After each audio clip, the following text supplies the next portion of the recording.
Today I'm sitting here with Sarah Palin to discuss drug policy in the United States. Thanks for having me on the show, Larry. Let's get right to the point.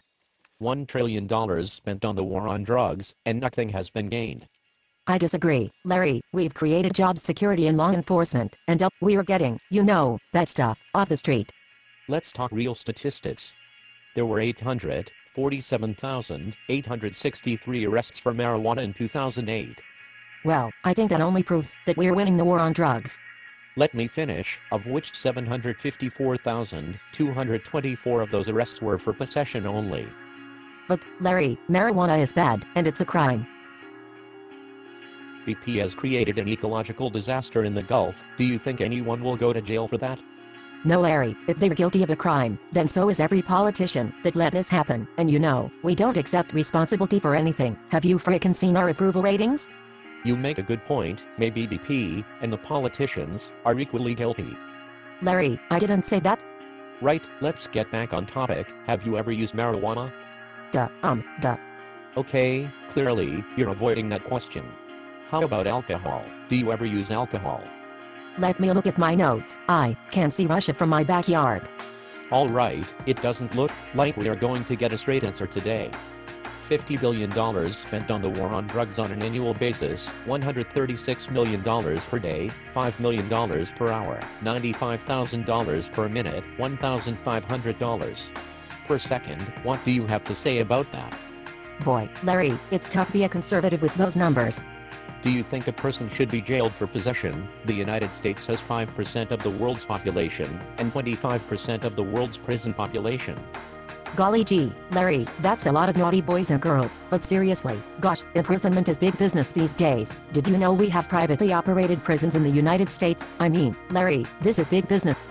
But what if we run out of prison space for real criminals? Gee, Larry, like Bush Sr. says, we'll build more prisons. I see, so we should imprison every person who possesses marijuana?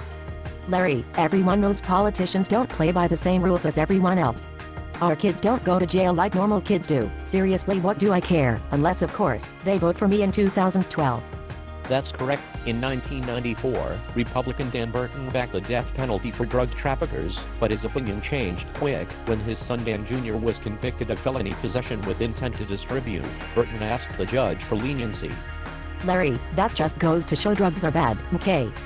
Let me finish. One of your own peers, Republican Stuart Cunningham, also advocated for the death penalty for drug dealers. Until his son Randy was convicted of having 400 pounds of marijuana, he pled mercy for his son, but while out on bail, his son tested positive for cocaine, and then jumped through a window to avoid incarceration, and still, only served 30 months of what should have been a 60-month sentence. Gosh, Larry, it's good to be a politician. Indeed. In 1998, Republican Mark Sauter amended the Higher Education Act to include a provision that makes anyone convicted of drug crime ineligible for financial aid. Do you think that law will positively impact society? Ha ha ha, Larry, a politician's kid doesn't need student aid. That's a middle-class problem. Well, over 200,000 students have been ineligible for federal loans, grants, and work study because of the elimination penalty written by Mark Sauter, a conservative Christian, who I might add recently resigned in disgrace. Gosh, Larry, have you ever smoked marijuana? Are you kidding? After talking to people like you, sometimes I got to smoke a fatty and listen to some Pink Floyd. Larry, marijuana is a gateway drug and it's addictive. That's bullshit. Every study from the Nixon administration until present says the exact opposite. Here are some real facts. Marijuana provides medicinal benefits for everything from cancer to nerve disorders. It's also the #1 cash crop for the states of Alabama, California, Connecticut, Hawaii, Kentucky, North Carolina, Oregon, South Carolina, Tennessee, West Virginia, and in your state of Alaska, so why not legalize and tax it? Oh, gee, Larry, are we really going to sell our kids out to legalize marijuana? This is about the children. Funny you should mention it. Experts say that legalizing and regulating marijuana like alcohol will make it more difficult for minors to obtain. In fact, children say it's easier to buy marijuana than alcohol or tobacco. Just like alcohol prohibition, marijuana prohibition isn't working. But, Larry, really?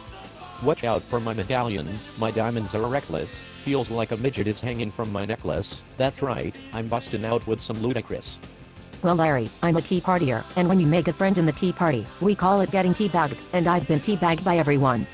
I'm sure you have, but let's get back on topic.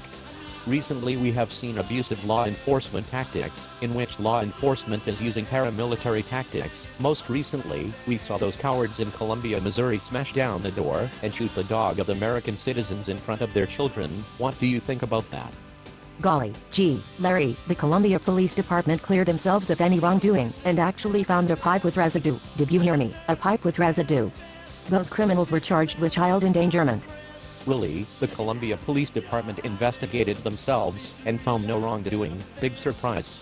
What do you think poses a greater danger to a child, a weed pipe, or some idiot cop that discharges a firearm within close proximity of children, killing their pet dog before their very eyes? What image do you think those children will have of law enforcement in the future?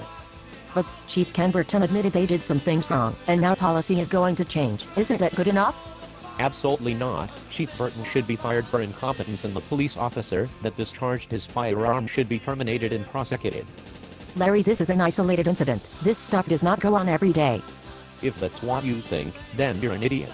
In July 2008 in Prince George County, a paramilitary raid was conducted on the home of Mayor Calvo, in which they shot both of his dogs.